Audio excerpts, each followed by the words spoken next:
Welcome on my channel competition world. और आज की इस वीडियो में हम डिस्कस करेंगे जीडीसी 2012 के जीएस प्रीवियस पेपर के बारे में। और इस पर दो वीडियोस और भी अवेलेबल हैं। 2013 एंड 2017 का पेपर ऑलरेडी अपलोड किया जा चुका है। आप प्रीवियस वीडियोस में जाकर प्लेलिस्ट में जाकर देख सकते हैं। आपको वहाँ पर जीआईसी यूपीएचईएससी के भी आपको प्रीवियस पेपर्स मिल जाएंगे। सो आज की वीडियो को हम स्टार्ट करते हैं। यहाँ पर फर्स्ट क्वेश्चन है, एकमात्र भारतीय जो भारत के गवर्नर जनरल हुए वो थे सी राजगोपालाचारी, पट्टाभी सीतारमैया, राजेंद्र प्रसाद और उपयुक्त में से कोई नहीं। इसका करेक्ट आंसर है सी राजगोपालाचारी। ये आपको ध्यान में रखना है। हिस्ट्री से भी काफ़ी क्वेश्चंस आ रहे हैं, प्रीवियस पेपर को एनालिसिस करने पर पता चलता है, तो अपनी तैयारी आप पूरी रखें। नेक्स्ट क्वेश्चन है, निम्नलिखित में से कौन सी शक्तियां केवल लोकसभा के पास हैं? धन विधेयक का पुनर्स्थापन, आपात की उद्घोषणा का अनुसमर्थन, मंत्रिपरिषद के विरुद्ध अविश्वास प्रस्ताव पारित करना और राष्ट्रपति पर महाभियोग चलाना। यहाँ पर कोडिंग दी गई है। यहाँ पर ऑप्शन ए करेक्ट है, ऑप्शन ए एंड 3। धन विधेयक का पुनर्स्थापन और मंत्रिपरिषद के विरुद्ध अविश्वास प्रस्ताव को पारित करना, ये लोकसभा की शक्तियां हैं। नेक्स्ट क्वेश्चन है, भारत संविधान के अंतर्गत प्रधानमंत्री निम्न में से किसके प्रति उत्तरदायी होता है? मंत्रिपरिषद, राष्ट्रपति, राज्यसभा या फिर लोकसभा? तो यहाँ पर इसका करेक्ट आंसर हो जाएगा option number D, Lok Sabha. Next question हम देखते हैं, केंद्र सरकार योजना आयोग तथा राज्य सरकारों के बीच समन्वयकर्ता का कार्य निम्नलिखित में से कौन करता है?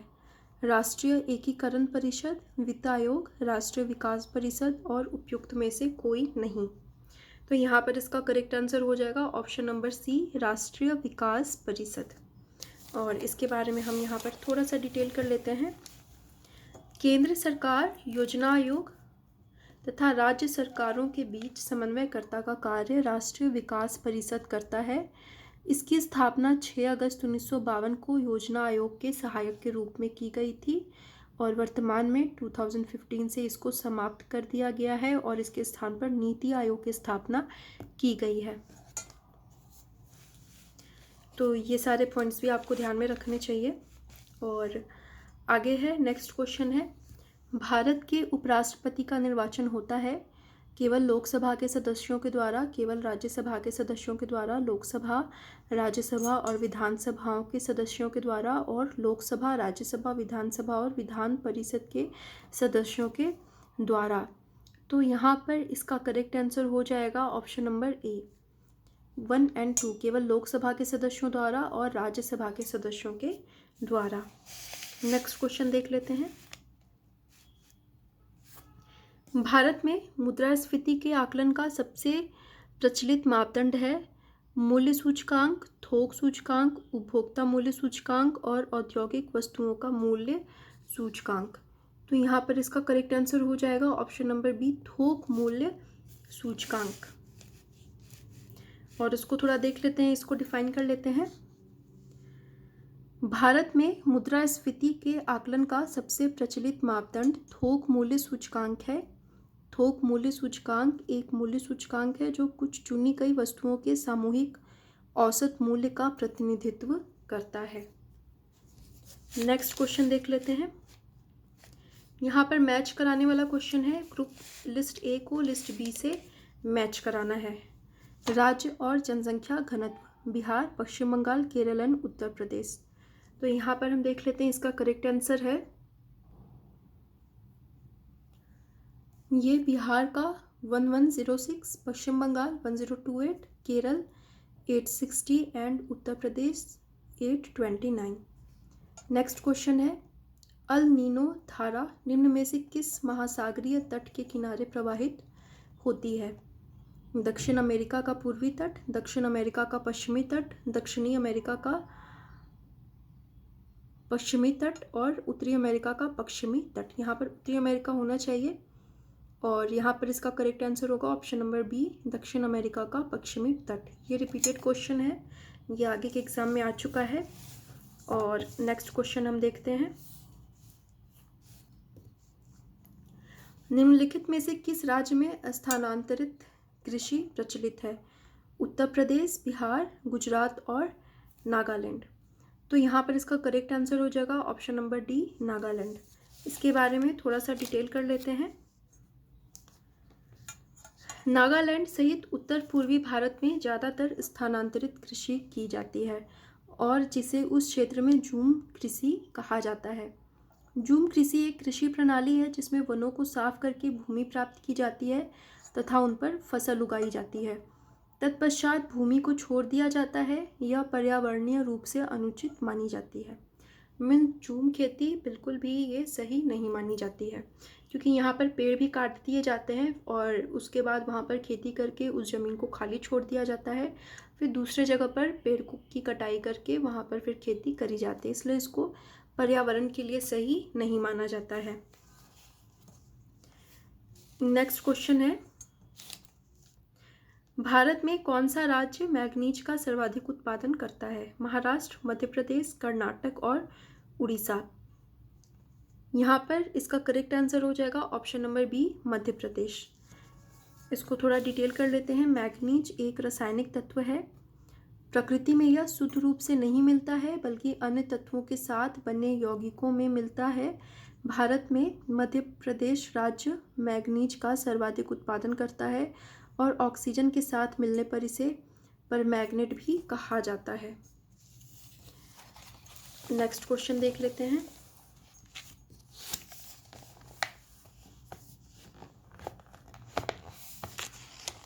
कुल उत्पादन के सापेक्ष में निम्नलिखित में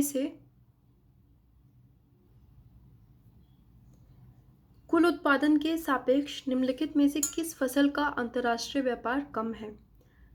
चावल, गन्ना, रबर और गेहूं। तो इसका करेक्ट आंसर है ऑप्शन ए, चावल। नेक्स्ट क्वेश्चन, इसको थोड़ा यहाँ डिटेल कर लेते हैं। कुल उत्पादन के सापेक्ष में चावल का अंतर्राष्ट्रीय व्यापार कम है क्योंकि अंतर्राष्ट्रीय स्तर पर चावल मुख्य खाद्य फसल है और दो प्रमुख चावल उत्पादक देश चीन तथा भारत में जनसंख्या अधिक होने के कारण चावल का उपभोग कर लिया जाता है। मीन्स खुद ही भारत में ही इसका उपभोग कर लिया जाता है, इसलिए इसको अंतर्राष्ट्रीय स्तर पर नहीं बेचा जाता।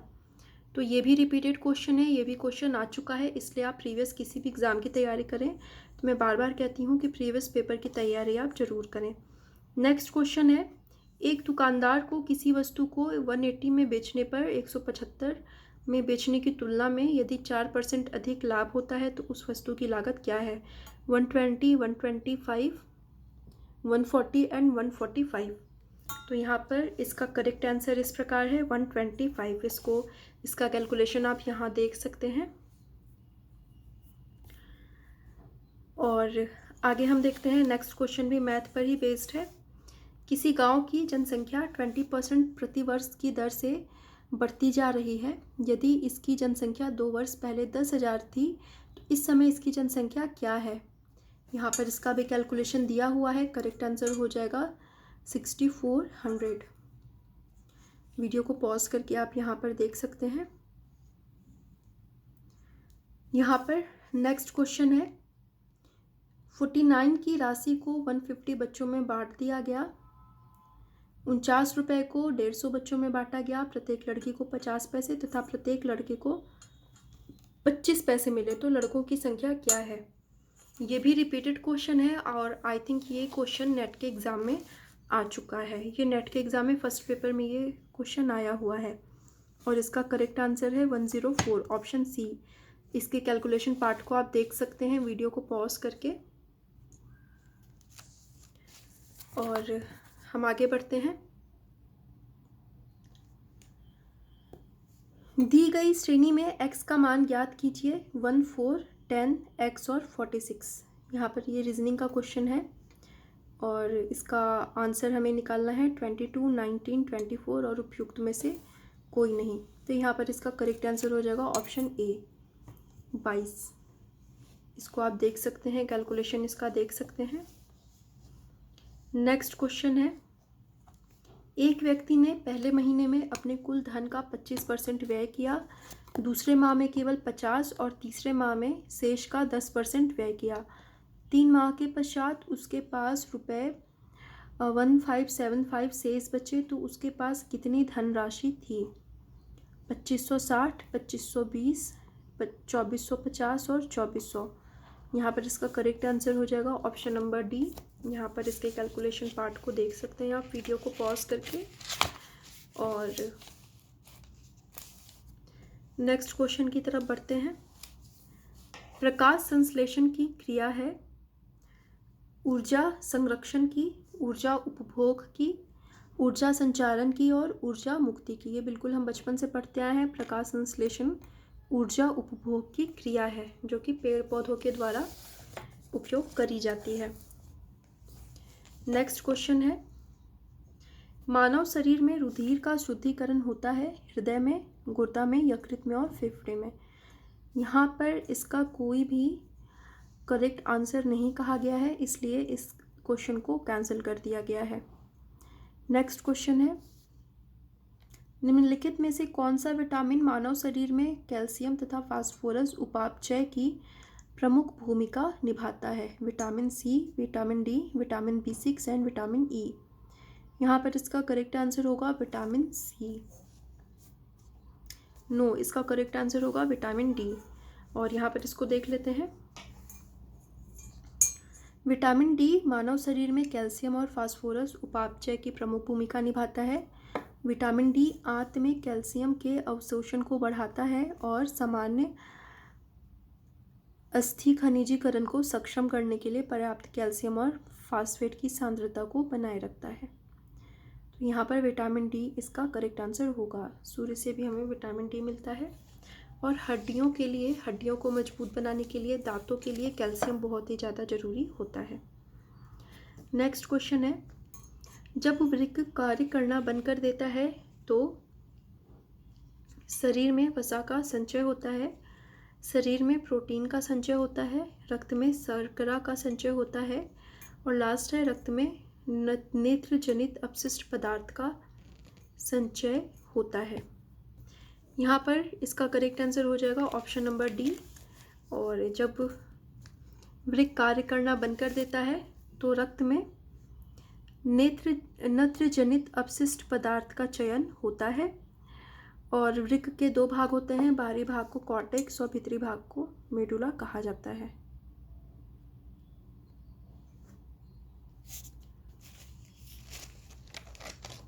नेक्स्ट क्वेश्चन है, निम्नलिखित में से मुख्यतः कौन सा प्रोटीन गाय के दूध में होता है? कैसीन, लैक्टेल्ब्यूमिन, लैक्टोग्लोबुलिन और निम्नलिखित में से कोई नहीं। करेक्ट आंसर है ऑप्शन ए कैसीन। और ये भी रिपीटेड क्वेश्चन है, ये भी क्वेश्चन ऑलरेडी आ चुका है। तो प्रीवियस पेपर को आप बिल्कुल ध्यान से करें। और इसको थोड़ा सा डीप कर लेते हैं। यहाँ पे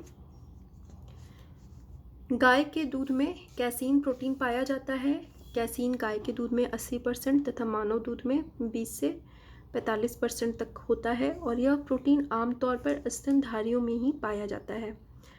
और इसका कैसीन का सबसे आम रूप सोडियम कैल्सिनेट होता है। नेक्स्ट क्वेश्चन है, अंतर्राष्ट्रीय मुद्रा कोष का सबसे नया सदस्य कौन है? नामीबिया, दक्षिण सूडान गणराज्य, पूर्वी तिमोर और भूटान। करेक्ट आंसर है दक्षिण सूडान गणराज्य। और इसको भी थोड़ा सा यहाँ पर डिटेल कर लेते हैं। अंतर्राष्ट्रीय मुद्रा कोष का नया सदस्य दक्षिणी सूडान गणराज्य है।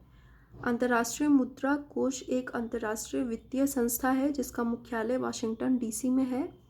और यह मुख्य रूप से वित्तीय स्थिरता को बढ़ावा देने के लिए सदस्य देशों को ऋण प्रदान करती है। और नेक्स्ट क्वेश्चन को देख लेते हैं। क्वेश्चन नंबर 23, हेले थॉर्निंग स्मिथ प्रथम महिला प्रधानमंत्री बनी है। न्यूजीलैंड की, मलेशिया की, डेनमार्क की और ब्राज़ील की। करेक्ट आंसर है डेनमार्क। और यहाँ पर देख लेते हैं, हेले थॉर्निंग स्मिथ डेनमार्क की प्रथम महिला प्रधानमंत्री बनी थी। डेनमार्क उत्तरी यूरोप का एक नॉर्डिक देश है जो फार्मिंग उद्योग के लिए विश्व में जाना जाता है। यह स्कैंडिनेवियाई देशों में सबसे दक्षिण में स्थित है। नेक्स्ट क्वेश्चन हम देख लेते हैं।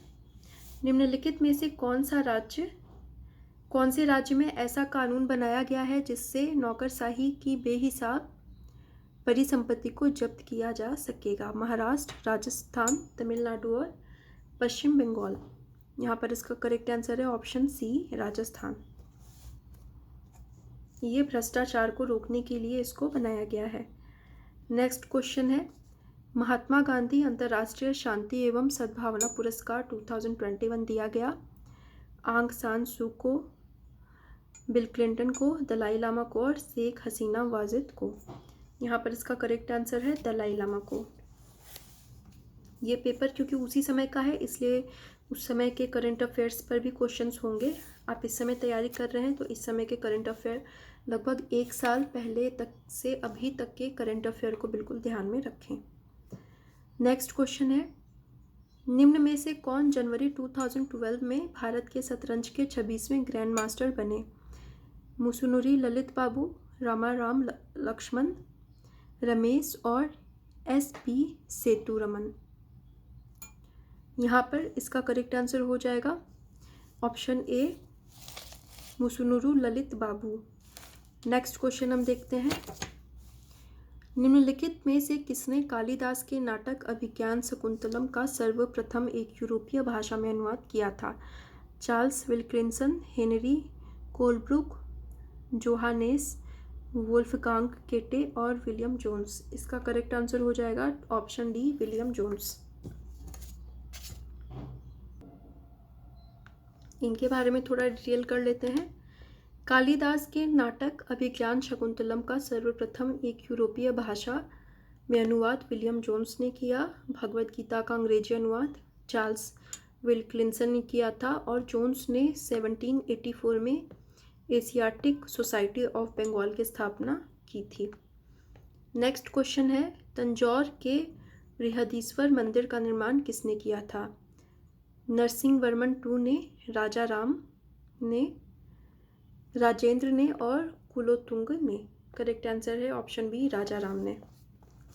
और इनके बारे में भी थोड़ा डिटेल कर लेते हैं। तंजौर के बृहदेश्वर मंदिर का निर्माण राजाराज प्रथम ने कराया था और इस मंदिर को दक्षिण भारत में स्थापत्य शैली के सभी मंदिरों में सबसे अग्रणी माना जाता है। उसके शासन काल में अप्पार, संबंदर, सुंदरार जैसे तमिल कवि भी शामिल थे।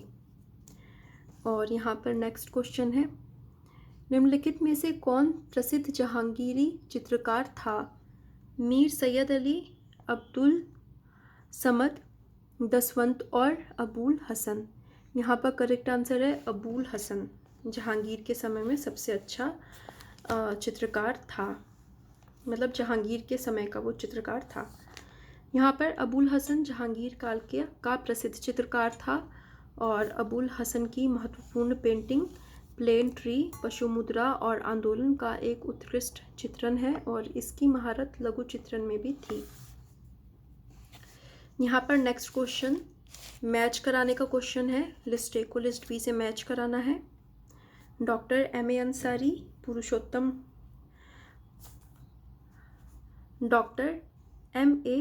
अंसारी ये मद्रास से रिलेटेड हैं। पुरुषोत्तम दास टंडन ये नासिक से रिलेटेड हैं। सरोजनी नायडू कानपुर और सुभाष चंद्र बोस हरिपुरा, इनका ये अधिवेशन स्थल है। तो यहाँ पर ये 30 क्वेश्चंस ऑल क्वेश्चंस कंप्लीट होते हैं और आई होप वीडियो आपके लिए हेल्पफुल होगी। नेक्स्ट वीडियो में मैं जल्दी ही अपलोड करूँगी। आज के लिए इतना ही। Thank you so much.